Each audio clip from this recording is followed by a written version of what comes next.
अस्सलाम वालेकुम दोस्तों, वेलकम बैक टू एनामेटिक अकेडमी। कैसे आप दोस्तों? आई थिंक आप सब खैरियत से होंगे। आज का टॉपिक भी बहुत ज़्यादा इंटरेस्टिंग होने वाला है और आज मैं लेके आया हूँ आपके लिए कैरेक्टर क्रिएटर 5।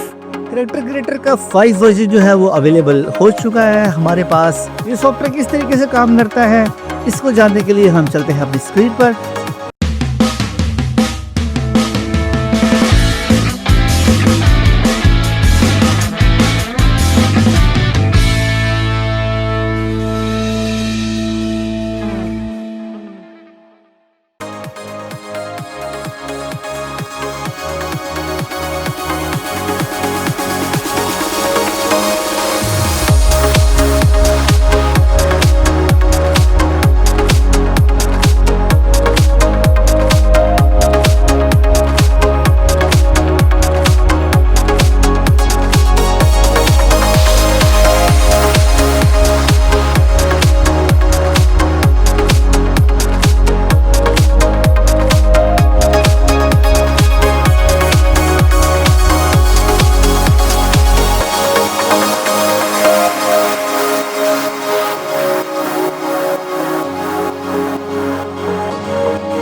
सो दोस्तों, जैसे कि आपने देखा है कि कैरेक्टर क्रिएटर 5 हमारे पास प्रॉपर तरीके से वर्किंग कर रहा है। अगर आपको कैरेक्टर क्रिएटर या कोई भी सॉफ्टवेयर चाहिए तो आपको बहुत चीप प्राइस में हमारे से वो अवेलेबल हो जाएगा। स्पेशली रेडशिफ्ट, कैरेक्टर क्रिएटर और iClone जैसे जितने भी सॉफ्टवेयर हैं, आपको पता है वो पेड होते हैं, लेकिन वो आपको अगर चीप प्राइसेस में चाहिए तो आप नीचे कमेंट करें, DM करें मुझे और मुझे मैसेज करें, मैं इंशाल्लाह आपको ज़रूर रिप्लाई करूँगा। अल्लाह हाफिज़।